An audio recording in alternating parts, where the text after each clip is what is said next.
पूर्णमिदं पूर्णात् पूर्णमुदच्यते पूर्णस्य पूर्णमादाय पूर्णमेवावशिष्यते। ओम शांति शांति शांति। ओम गुरुर्ब्रह्मा गुरुर्विष्णु गुरुर्देवो महेश्वर गुरु साक्षात् परब्रह्म तस्मै श्री गुरवे नमः। ओम चिदंबराय मठाधीशं सिद्धारूढयतीश्वरं शिष्य प्रशिष्य रूपेण बोधकं गुरुमाश्रये। यदङ्घ्रिकमलद्वन्द्वं तापत्रय निवारणं शान्तैकपदं देवं सिद्धारूढमहं भजे सिद्धारूढमहं भजे।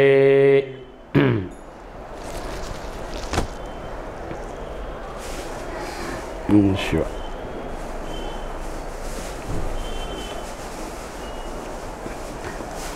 आरूढ़ ज्योति जगत ज्योति जगत गुरु सिद्धार्थ स्वामी जी को अभिवंदन करते हुए प्रातः स्मरणीय वंदे आदरणीय सद्गुरु भीमाशंकर स्वामी जी को तत्स्वरूपी भगवतानंद सरस्वती महास्वामी जी को अभिवंदन करते हुए परमात्मा स्वरूप गण। तो अष्टवक्र गीता में कल हम अपना विषय था 10वां सूत्र, कितनी हुआ 10वां ना। तो कल यत्र विश्वामिदं भाति कल्पितं रज्जु सर्पवत् आनंद परमानंद सा बोधस्त्व सुखम चरः। तो यहाँ पर उन्होंने अष्टवक्र जी ने सूत्र में आत्म एवं सृष्टि का संबंध बताते हुए कहते हैं आत्मा अरूप है, निराकार है, उसी निराकार का साकार रूप ये सृष्टि है। वास्तव में सृष्टि निराकार का ही साकार है। तो जब साकार बन गया, साकार जब बनता है उसको नाम रूप होता है, निराकार का कोई नाम रूप नहीं होता है, कोई नाम रूप नहीं है।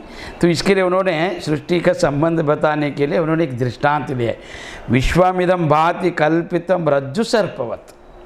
तो मंद अंधकार में जैसा आपने एक रस्सी देखकर सांप समझा, तो आपने वो रस्सी कभी सांप बनेगा नहीं।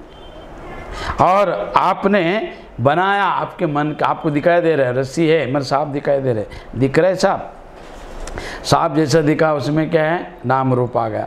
फिर सांप का जो गुण है उसमें आ गया। फिर उस सांप काटने से मरता है, भय आ गया। फिर वो भय के कारण आपके अंदर चंचलता, मूढ़ता, भ्रांति, अनेक प्रकार का भीति उत्पन्न हुआ। फिर उसका निवारण के लिए आप क्या करेगा, अनेक उपाय करेगा। फिर उपाय करने के बाद भी कुछ हाथ नहीं लगता है। तो जब उपाय किया, मैंने इतना उपाय किया, तंत्र मंत्र किया, तो कुछ हुआ नहीं। फिर जब आप धैर्य करके आप देख लिया इसको, रस्सी को, रज्जु को, तो तब बोला अरे ये तो रस्सी था, मैंने विनाकारण सांप समझा था। तो वास्तव में वो कोई रस्सी सांप बना नहीं है, और कभी सांप रस्सी नहीं बनता है, रस्सी सांप नहीं बनता है।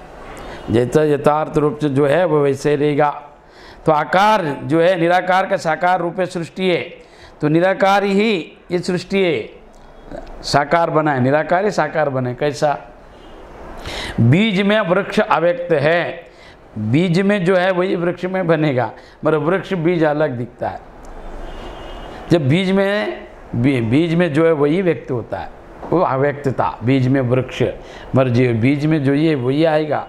आपका जो वृक्ष में जितना भी फल फूल है, पत्ता है, कोने का कितना भी बड़ा इतना ऊंचा रहने दो, उसमें है वही आएगा, उसमें जो नहीं है नहीं आएगा। बीज में और वृक्ष नहीं था, वृक्ष नहीं था, आता था कहाँ से, संभव ही नहीं है।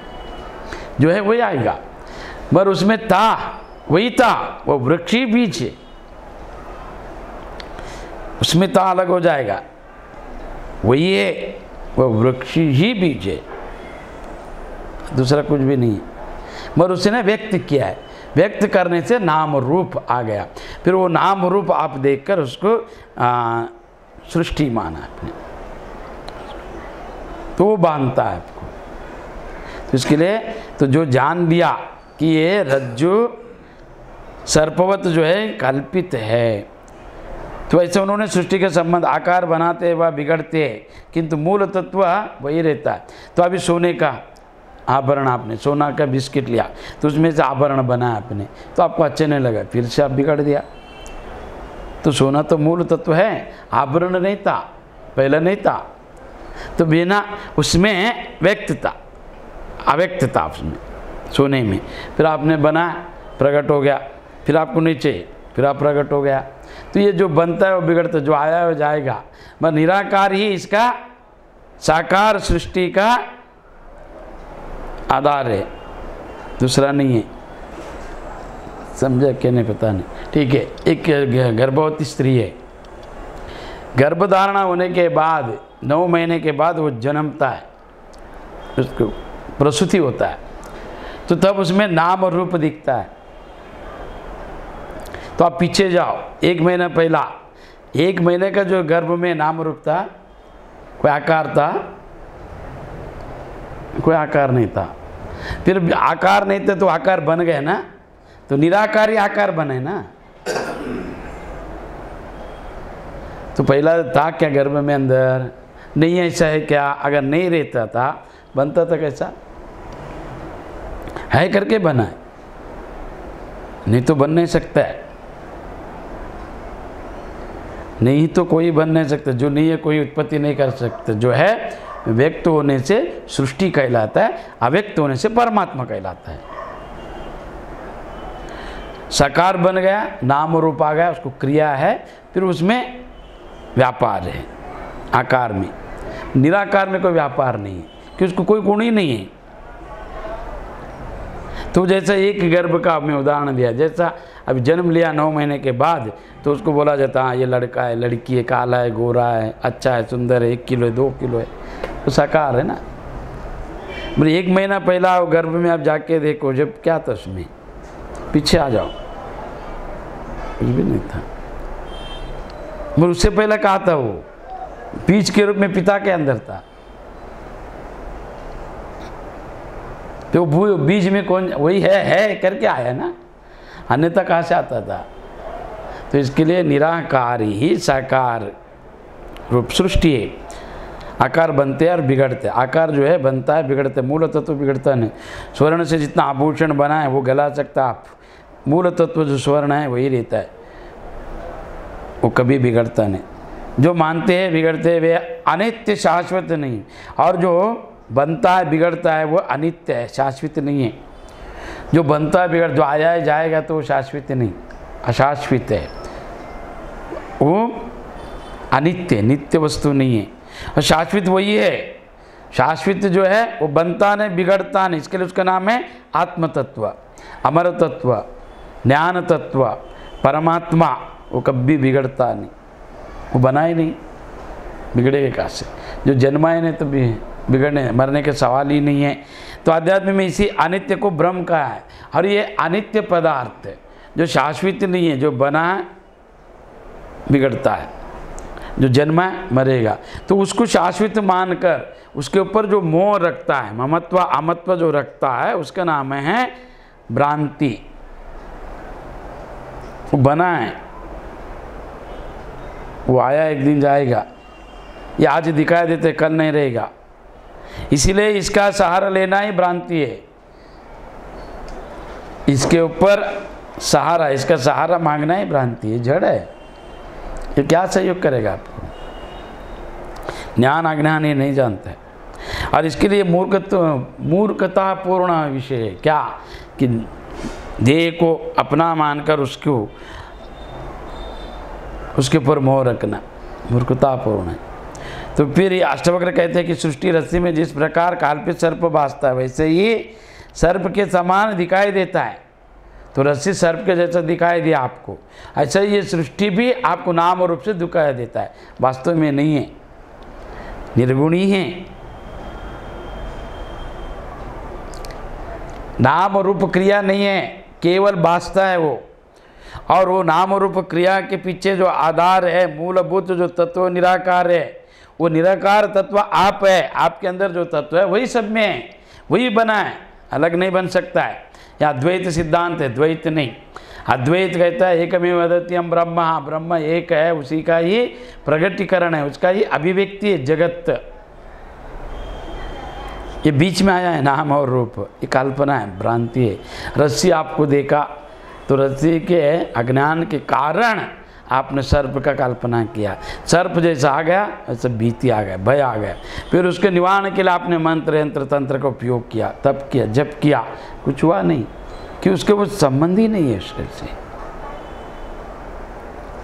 ऐसा आप ज्ञान छोड़कर जितना भी आपका विधि विधान है व्यर्थ है।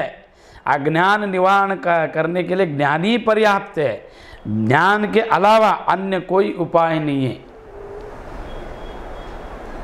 कितना ही जब तप कर लो उससे आपको पुण्य मिलेगा, अलग विषय है तंत्र मंत्र। और एक बात समझ लो, जो आदमी जब तक अद्वैत सिद्धांत नहीं जानता है, पूर्ण रूप से अनुभव नहीं आता है, तंत्र मंत्र यंत्र भी सिद्ध नहीं होता उसे। क्यों नहीं होता है? तो उसको जानता ही नहीं है क्या है करके, शक्ति क्या है करके, शक्ति क्या है, माया है, निरर्थक है। जैसा सृष्टि बनाने के लिए 3 चीज चाहिए किसी को भी, मगर यहाँ पर जो अपना अद्वैतवाद क्या है, नहीं, ईश्वरी सर्वोपरि है और कुछ नहीं है। निमित्त कारण, उपादान कारण, कारण कारण करके 3 रहता।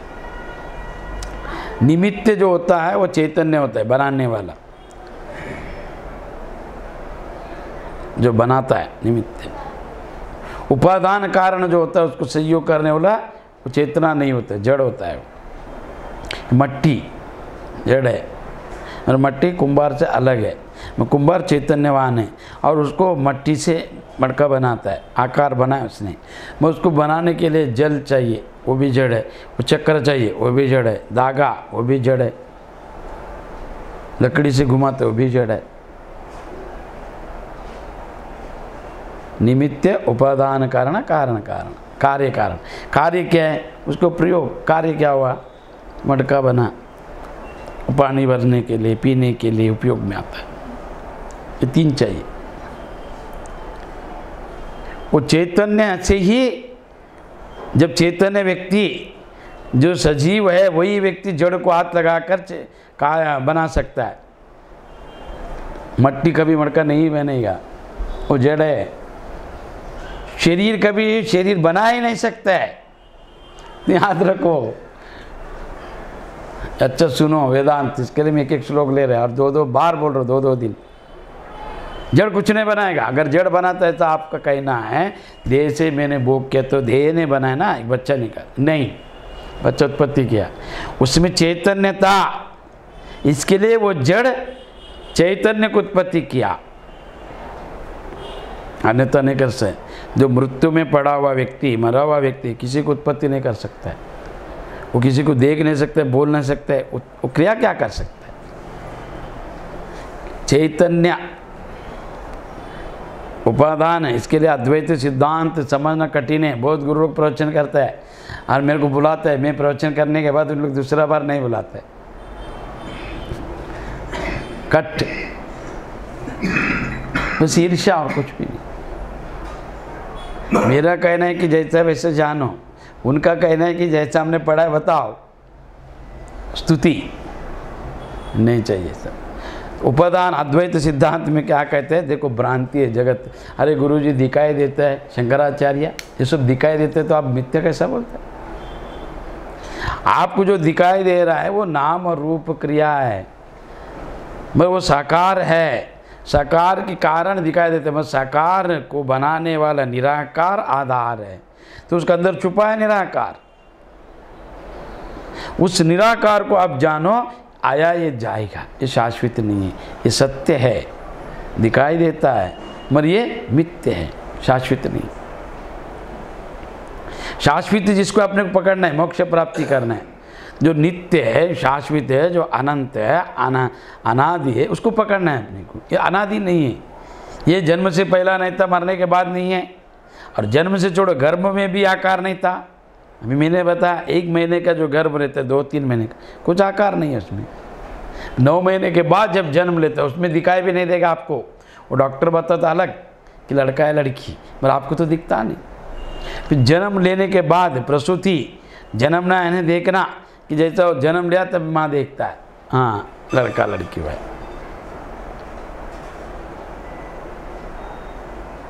तो इससे निराकार साकार रूप सृष्टि का आधार है आकार, और आकार बनता है बिगड़ता है।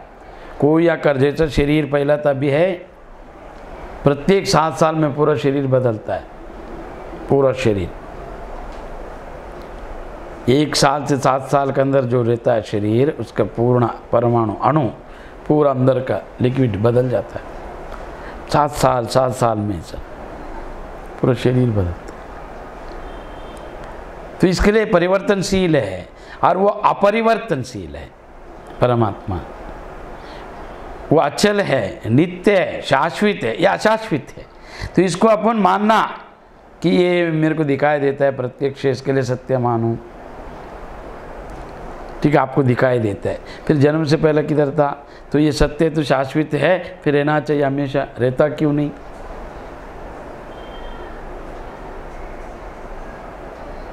क्यों नहीं रहता है? तो इसके लिए उसको शास्त्रों ने क्या बोला है? ये दिखाई देता है, नाम और रूप क्रिया के कारण अनुभूति में भी आता है, पर ये शाश्वत नहीं है, स्थिर नहीं है। एक जैसे एक आज ऐसा कल वैसा नहीं रहेगा, बदलते ही जाता है, बदलते ही जाता है। किंतु रस्सी जैसा केवल तुम्हारी मनोदृष्टि से ही सर्प के समान दिखाई दिया है। रस्सी में कोई परिवर्तन नहीं है, जगत में कोई परिवर्तन ही नहीं है, जगत जैसा है वैसा ही है।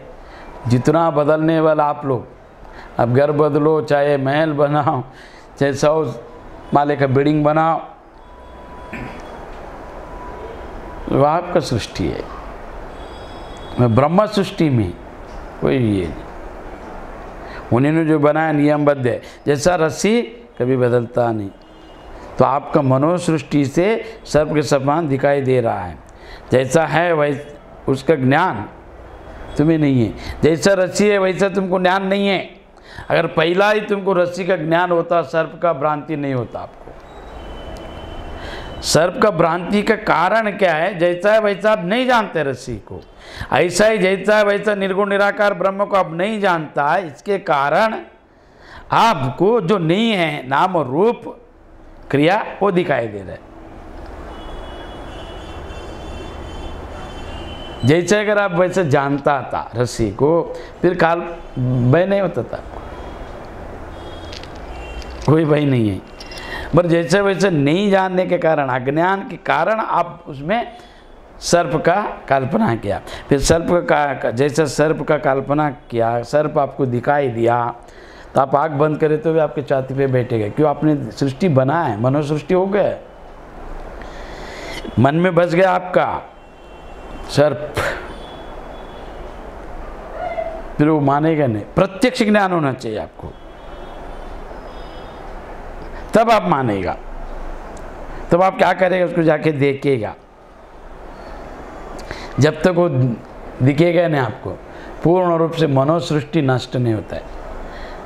प्रत्यक्ष ज्ञान होने के बाद तो वो मनोसृष्टि में जो बीतते आपने बनाया चित्र, वो लय हो जाता है।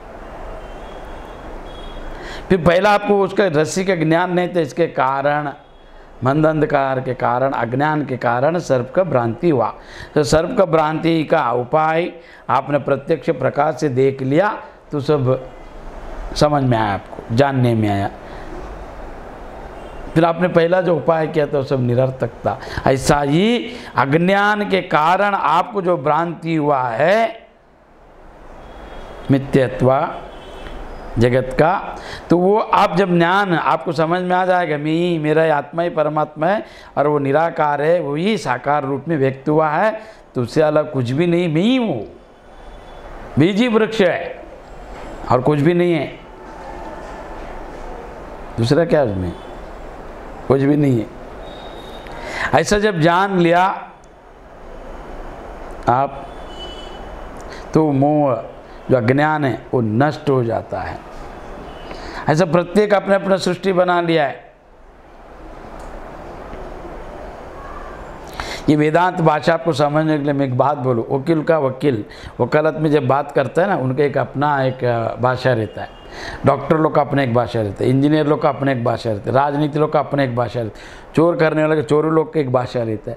ऐसे साधु लोग का एक भाषा होना चाहिए वेदांत, तो समझ में आएगा आपको आध्यात्म का क्या।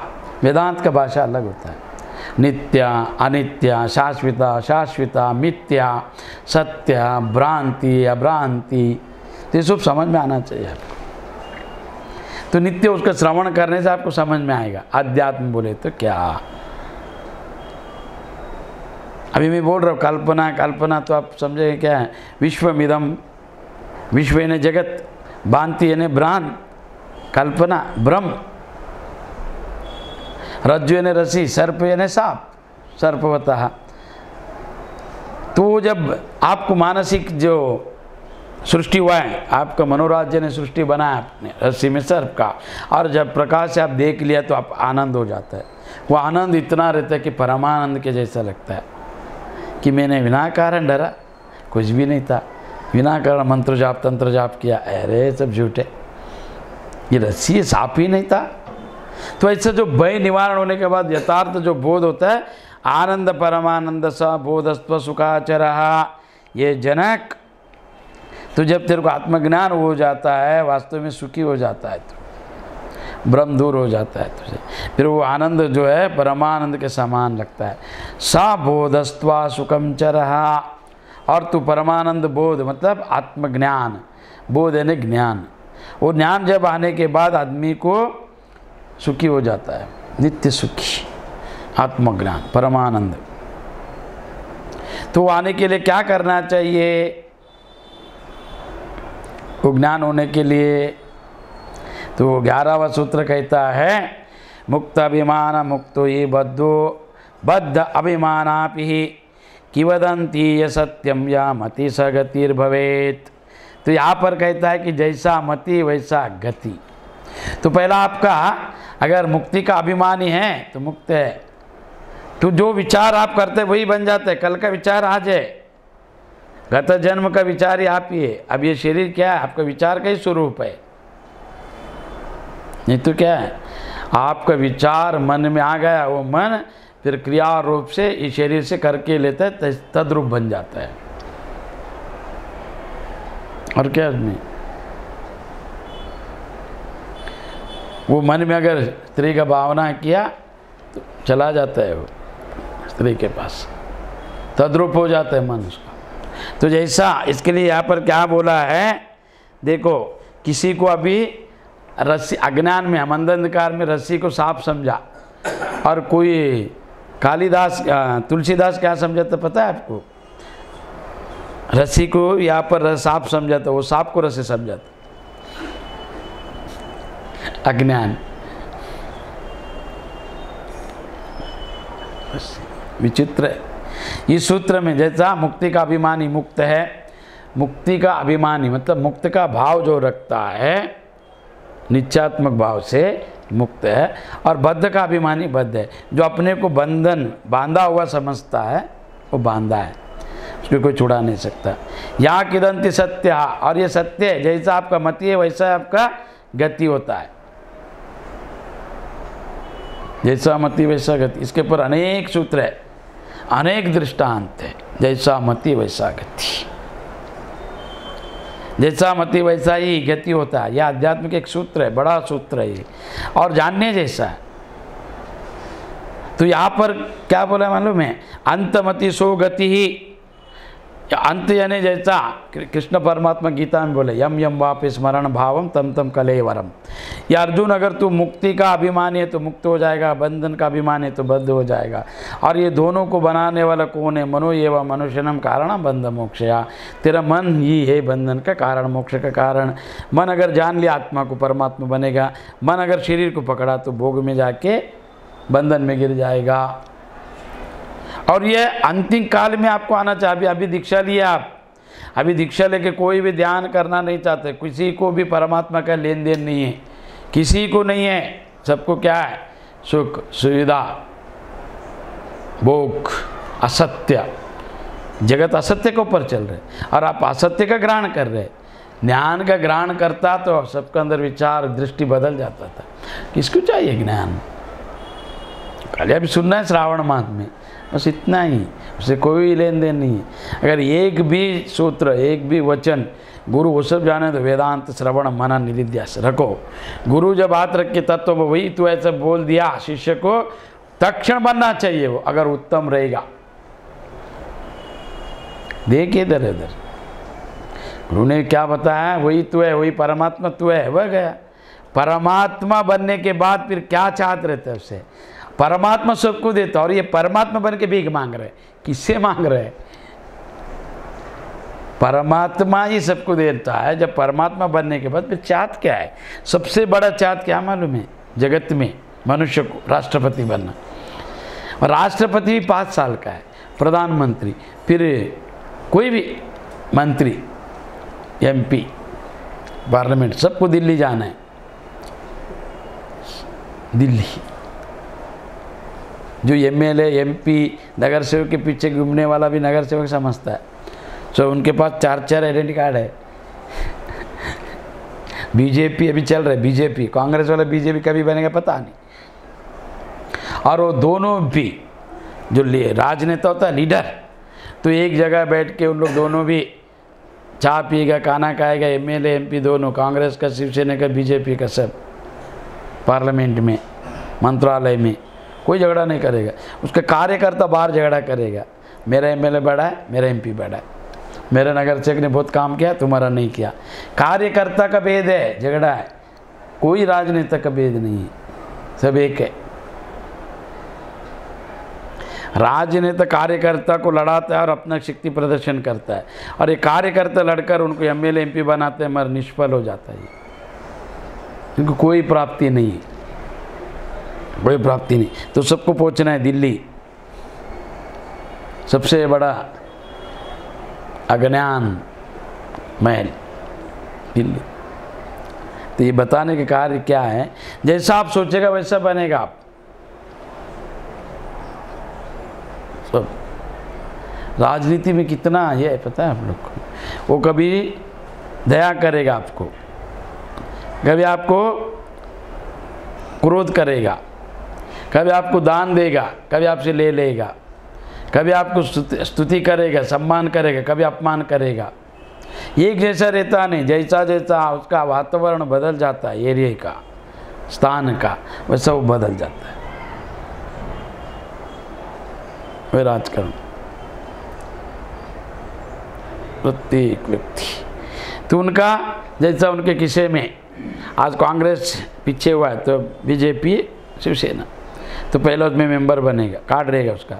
मैं पहला कांग्रेस से था, अभी नहीं, अभी शिवसेना बन गया, फिर कभी बीजेपी बनेगा। उनके पास झंडा है, झंडा किसे मिलेगा? जो मनते हो लगाएगा, जय जयकार, इलेक्शन में जाएगा, खाना खाएगा, पैसा लेगा, वोट डालेगा। क्या मिलेगा उनको? कुछ नहीं। विधायक का अर्थ अलग होता है। विधायक है ना जो बनता है, बनने के बाद वो बनाने के लिए, सबको सुख देने के लिए। विधायक है ना एक नियम, मेरे एरिया में ये सब नहीं है, ये सब बनाना चाहिए करके राज्य सरकार से जो भी है लाकर बनाकर कीर्तिवंत हो जाता है, उसका नाम है विधायक। और अभी कोई विधायक नहीं, उनका कीर्ति, उनका सम्मान, उनको कौन क्या करेगा, ये सब पूरा एक एक व्यक्ति के ऊपर एक एक जासूस है, एक एक समाज में, एक एक एरिया में एक एक जासूस बताने वाला। बस उनको सम्मान मिलता है तो बस हो गया। तो इसके लिए है अंतमति सो गति यम यम वापे स्मरण भावा। तो अभी आपने गुरु किया, दीक्षा ले, अध्यात्म में आया है, तो कोई अध्यात्म में मुझे नहीं दिखता। अध्यात्म यानी जो पहला अनादि है आत्मा, अनादि है पृथ्वी, अनादि जो स्वरूप है आपका, उसको जानने का नाम अध्यात्म है और कुछ भी नहीं। तो उसके लिए अगर आपका मन बुद्धि चंचल है तो कर्मकांड है, पूजा पाठ, यज्ञ याग आदि, ध्यान आदि, यंत्र मंत्र आदि। तो उससे उपाय है केवल आपका रोग निवारण करने का। स्वरूप प्राप्ति मोक्ष है। पूर्ण रूप से आप स्वस्थ हो गए तो डॉक्टर बोलेगा जा घर पे, अभी अच्छा है, कुछ रोग नहीं है तुझे। तो पूर्ण रूप से आप स्वस्थ हो गए बुद्धि से, मन से, तन से, तो आपको मोक्ष प्राप्ति। कलमश नहीं चाहिए, कोई भी आवरण नहीं चाहिए। विक्षेप आवरण दोष निवारण होना चाहिए। मल विक्षेप आवरण दोष जब निवारण होएगा तब आपका स्वरूप आपको जानने में आएगा। स्वरूप अगर जान लिया तक्षण मुक्ति है। फिर कोई लोक लोकांतर कल नहीं, ये उदाहरण है, कल मिलेगा परसों नहीं, ऐसा तक्षण अनुभूति आता है। वो अनुभूति को जब वो जान लेता है हो गया, वो भगवान बन गया। ये सुलभ नहीं है, ये क्षण क्षण में बदलता है, कोई ऐसा नहीं। बदलने वाला शरीर है, मन है, बुद्धि है, वो नहीं बदलेगा। अगर वो बदल गया फिर फिर झूठ है वो परमात्मा, वो स्वरूप, वो आत्मा। बदलेगा शरीर, बदलेगा मन, बुद्धि, विचार, क्रिया, वो नहीं बदलता है। और ये बदलने वाले का नाम ही माया, आदिशक्ति, महामाया, जगन माता। वो बोला मैं नहीं बदलने वाले पार्वती, सब तेरा काम है, तू कर, मुझे मत बदल। तूने किया ये मट्टी कुंभार नहीं बदलता, बनाया उसने आकार, वो चैतन्य है, उसको ज्ञान है, उसने बनाया इसको मट्टी से। वो मट्टी आकार ले लिया, जल अग्नि का सहारा लेके, पंच महाभूतों का सहारा लेकर एक मड़का बना, वो का क्रिया में आता है। वो क्रिया आपको बांधता है, हाँ मैंने खरीदा है, मेरा है, तो माया है, वो नचाता है आपको, वो नचाता है। तो इसके लिए यहाँ पर कहते हैं कि मुक्ताभिमान मुक्त बद्धाभिमान बद्धा, आपने जैसा सोचा वैसा ही बन जाएगा। आपके सोचने के ऊपर आपका विचार ही। तो ऐसे गीता में अनासक्ति पुरुष कर्म करता हुआ परम पद को प्राप्त होता है। तो जनक आदि ज्ञानी जन भी असक्त कर्म द्वारा ही परम सिद्धि को प्राप्त हुआ है। ऐसा गीता में अनेक विषय बोला, योग कर्म सुकौशलम यम यपाप स्मरण भाव। तो इसके लिए मैं उदाहरण देता हूँ, तो ही समझ में आएगा, नहीं तो गोविंदा ठीक है। ज्ञान जो है अभी मंद अंधकार में आपको क्या दिखा, रस्सी सांप के जैसे दिखा, एक भ्रांति हो गया, तो उसका निवारण प्रकाश से हो गया। काम आतुरते के कारण है कौन, तुलसीदास। तुलसीदास का जन्म कैसा हुआ, उनको बच्चा नहीं था, माँ बाप को, तुलसीदास के माता पिता को वो था, उनको कोई तो महात्मा बताया गुरु ने, तुम हनुमान चालीसा पढ़ो, हनुमान जी का उपासना करो, आपको संतति हो जाएगा। तो हनुमान जी का उपासना करने के बाद राम हनुमान का उनको संतति प्राप्त हुआ। तो उसमें ग्रह दोष था कि ये लड़का माता और पिता को गंडांतर है, गंडांतर योग है, तो इसको छोड़ दो। किधर, हनुमान मंदिर में। तो हनुमान मंदिर हनुमान ने दिया है ना, हनुमान को छोड़ दिया, समर्पण किया। तो गाँव वाला पाला बड़ा। तो तुलसीदास में एक ये था कि मेरा भगवानी बचपन से पूजा पाठ में प्रवृत्तता के मंदिर में पला बड़ा है, तो वही काम, वही ध्यान आदि करने के। तो गाँव वाला मिलकर उनको शादी कराए। ये पूरा इतना बचपन से पाला हम लोगों ने, इतनी सेवा किया है भगवान का, तो सुंदर लड़की ला के उसको शादी कराए। तो पहले ही दूसरों के इधर रहकर संशय वृत्ति बन गया था तुलसीदास का। माँ बाप छोड़ा है, वो संबंधी नहीं है, और मंदिर का सेवा करके पला बड़ा गांव का आश्रय से, और उन्होंने ही अच्छा सुंदर सुलक्षण लड़की को लाकर शादी करा। तो मेरा पति इतना सुंदर है, जगत ठीक नहीं है, तो इतना मोह हो गया उनको छोड़कर एक घंटा भी नहीं रहता था। वेदांत जानता है, एक क्षण भी नहीं रहता था छोड़कर, तो बांध के रहता था पल्लू में, ऐसा बैठो, उसको देखते रहता था। वो बोले ये क्या है, उनका पत्नी महाज्ञानी बोला मुझे जाना है, अभी मेरा पिता का देहांत हुआ है, तो मैं जाएगा, मैं के तभी भेजना पड़ेगा, उनके पिता का देहांत हुआ ससुर का। तो पत्नी गया, बोला अभी 1 महीने तक मैं नहीं आएगा, दिन बिन बना के आएगा, मैं पहले अपन ब्राह्मण है, हाँ सो विधि विधान करके आएगा। तो ठीक है बोला, और उनको व्याकुलता, कामातुरता, मोह पत्नी का, रुका नहीं। बारिश गिर रहा है तो गया, सब बंद है, लाइट बीट सब बंद है, लालटेन लेकर गया नदी में। तो नदी में जैसा देखा अभी तो कोई कवैया नहीं है, नौका नहीं है, गाँव पहुँचना है। उन्होंने तो एक लकड़ी के जैसा दिखा, उसको पकड़कर उसके ऊपर बैठकर गया, जाके फिर बोला घर से अगर 2 बज गए रात को, कोई क्या बोलेगा, ऐसा आया है। तो इसके लिए उन्होंने क्या किया, पीछे के दरवाजे में गया, तो एक वृक्ष था, उसके ऊपर एक सांप सोया था, सांप सर्प नीचे मुख करके। तो उसको रस्सी समझकर इन्होंने चढ़ा, तो उसका जितना विष इनके ऊपर गिरा, और पीछे से जाकर उठाया। तो पत्नी बोले ये क्या है, इतना अंधकार, इतना कामातुरता। अगर इतना ही भक्ति, इतना ही श्रद्धा कर तो राम पे रखता तो राम प्रकट हो जाता था। तो उन्होंने बोला देख तूने क्या किया है, तो जिसको रस्सी समझो सांप है, तो लालटेन लेके जाके उनका पत्नी ने दिखा, ये देख अंधकार में तुझे है ना सांप भी रस्सी देखा। और चलो नदी के पास, कौन सा कवैया है, किधर है नौका, कैसा आया तुम? तो जाके देखा तो एक शव को लकड़ी समझाता उन्होंने, शव भी दिखा नहीं।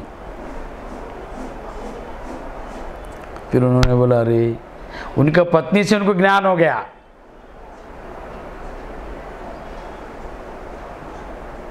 फिर जाकर बैठ गया ध्यान करने के लिए।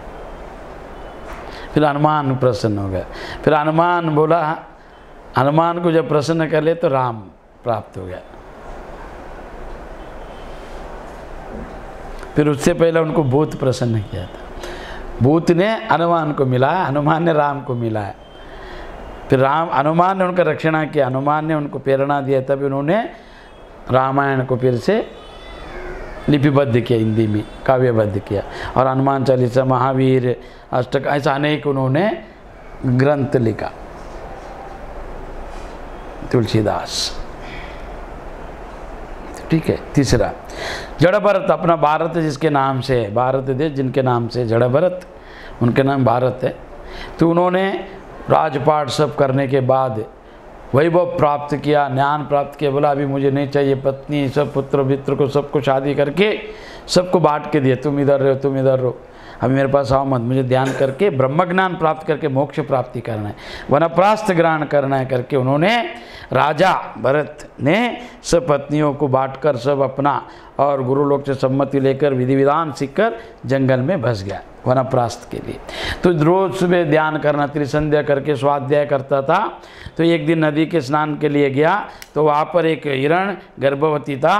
तो गर्भवती हिरण पानी पीने के लिए आया, वैसा ही गर्जना हुआ मेघ का, मेघ के गर्जना जैसा हुआ। तो उसका गर्जना का शब्द सुनकर वो पटल टूट गया, किसका? गर्भिणी का, हिरण का, और वो बच्चा गिर गया, माँ मर गया। तो ये स्नान करके संध्या वंध्या कर रहा था और उस बच्चे को देखा, बोला कितना सुंदर है ये हिरण, माँ मर गया इसका। तो उसको ले लिया उन्होंने, लेकर धोकर घर पे लेके गए आश्रम में जड़ भरत, और रोज़ उसको खिलाना पिलाना सुलाना। तो रोज़ उसका मित्रता हो गया, इतना मित्रता हो गया, मोक्ष प्राप्ति के लिए साधना करने के लिए राजपाट, पुत्र पुत्री, पौत्र, वैभव, पत्नियों को छोड़कर जंगल में बसा एकांत में अरण्यवास। तो उनको एक अरणी से, मृगणी से तो इतना लगाव हो गया। तो बोला मैं जाने के बाद इसका क्या होएगा। जब प्राण छोड़ रहा है जड़ भरत, तो उसको देख रहा और वो रो रहा है, मेरा जो मालिक है मुझे पालन पोषण कर रहा है, मेरा माँ मेरा पिता यही है, तो अभी ये जाए तो क्या। तो हिरण को देखकर वो भी रो रहा है, जिन्होंने पूरा राजमहल त्याग दिया था मोक्ष प्राप्ति के लिए। अच्छा सुनो, और एक जंगल में आकर हिरण एक पशु, एक प्राणी के मोह में है, अपना सर्वस्व अर्पण करके ध्यान करते वक्त ध्यान छूट गया, उसके ध्यान मेरे बाद इसका क्या हो गया, मेरे बाद इसका क्या हो गया, प्राण छोड़ दिया। और मोक्ष प्राप्ति के बजाय उन्होंने हिरण के गर्भ में जन्म लिया, तो उसके लिए उसका नाम है जड़ भरत। तो यहाँ पर इसके लिए बोले जैसा आपका मति वैसा गति। दानवीर कर्ण कितना सुंदर धर्मात्मा, और इतना उनका गति देखो, दुर्योधन के साथ था तो क्या हुआ उनका, जैसा गति वैसा मति, मति फिर गया उनका, जो बोल रहा है वह करना पड़ेगा, मेरा मित्र है।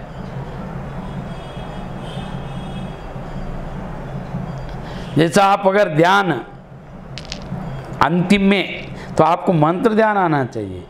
तो इसके लिए बौद्ध जब संन्यास मरण शैया में पड़ता है, तो बौद्ध आश्रम में क्या करता है, उसको तो याद दिलाता है, भूल जाए सब, याद कर उस परमात्मा को जो तेरा है, उसको याद कर, भूल जाए सब, याद दिलाना चाहिए। गुरु दीक्षा दिया है।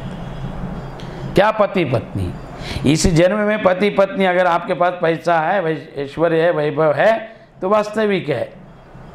ये एक 24 घंटा भी एक सत्य बन गया आप लोग, सत्य ही बोलो, सत्य देखो। अगर व्रत ले लिया, कोई किसका मित्र नहीं, कोई किसका पति नहीं, पुत्र नहीं, कोई पिता नहीं। जैसा आपने देखा है, जैसा आपने सोचा वैसा ही बोलो, तो कोई मित्र नहीं रहेगा। आपको अंदर में किसी को डांटते तो उसको गाली देने की इच्छा रहता है, मगर वो क्या करेगा मन में, हाँ स्वामी बोलेगा। तो वास्तविक नहीं है, ये अवास्तविक है। एक भी आदमी कनिष्ठ बुद्धि वाला भी सम्मान चाहता है। कर्म दुष्कर्म है मगर सम्मान चाहिए उसको।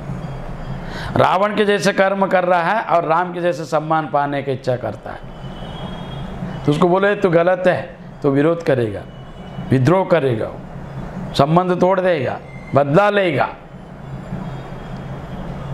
तो आप लोग सच्चाई में जियो, वास्तविकता को। तो इसके लिए एकांत में ध्यान करो, कोई नहीं रहना चाहिए।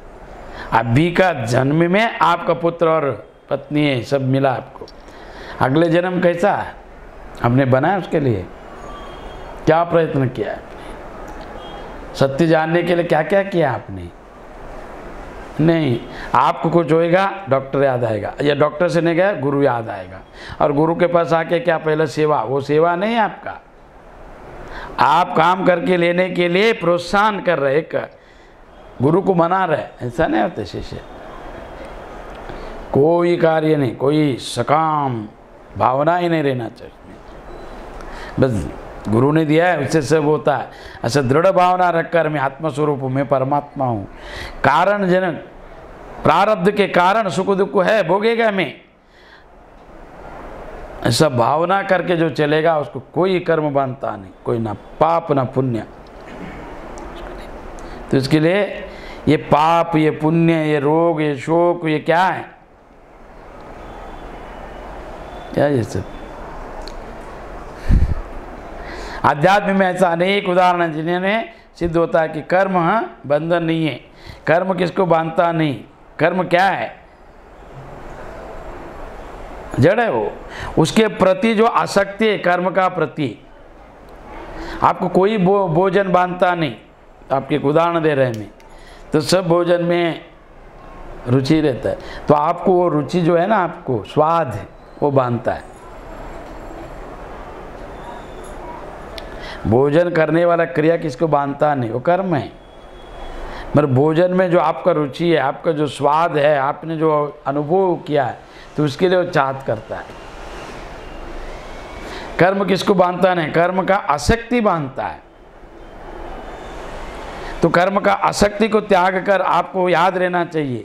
अगर आपको याद रहेगा मरते वक्त मंत्र, तो कुछ मत करो। तो याद रहने के लिए आपको भूलता कि प्रत्येक जन्म में भूला आपने, स्वरूप याद नहीं है। अगर स्वरूप याद होता मोक्ष अभी कोई गुरु नहीं करता था। गुरु करने के बाद भी आपको मंत्र और गुरु भूल जाता है। गुरु एक बार किया जाता है, सदगुरु बोला जाता है उसको, बार बार गुरु करता है। इतना गुरु होता है, बाप एक होता है जो जन्म दिया हो गया है, वो कुछ दो या मत दो उससे कुछ लेन देन नहीं है। जो जन्म दिया एक ही होता है, उसको बाप बोला जाता है। ऐसा दीक्षा जिसको लेते हो सदगुरु एक ही होता है, एक ही सदगुरु होता है, बार बार नहीं। आप किसको सम्मान करो, किससे कुछ भी सीखो, उनको सम्मान करो, गुरु तुल्य मानो, अपमान मत करो। साधु संतों जिन्होंने आपको ज्ञान दिया है, अलग अलग विषय बताएं, गुरु नहीं है, गुरु का अभाव है, गुरु दूर है या अभाव है, गुरु नहीं सिखाते, सीखे लिख सकता है, मगर गुरु नहीं होता है। सदगुरु एक ही बार किया जाता है, पिता एक बार होता है। इसके लिए सोच समझ के गुरु करो और चलो उनसे। ये लूज कनेक्शन नहीं रहना चाहिए, बंद चालू, फिर वो लाइट को फेंका जाता है, नया बदलता है। बंद चालू नहीं होना चाहिए, चालू रहो या बंद रहो, तो ये के लिए नहीं कर। तो इसके लिए आपका जो आसक्ति किसी में है, कर्म से ज़्यादा कर्म का आसक्ति में बंधन है। बंधन के भय से कर्म को छोड़ देना पाप है, और बंधन के भय से कोई कर्म को नहीं छोड़ना चाहिए। कर्म छोड़ना ही पाप है। बिना कर्म का मनुष्य का ध्येय मन बुद्धि रहता नहीं। बिना कर्म किए तो कर्म करना चाहिए, आसक्ति बुद्धि रहित होकर, आसक्ति भाव नहीं रहना चाहिए। अगर वो कर्म आपको बांधेगा नहीं।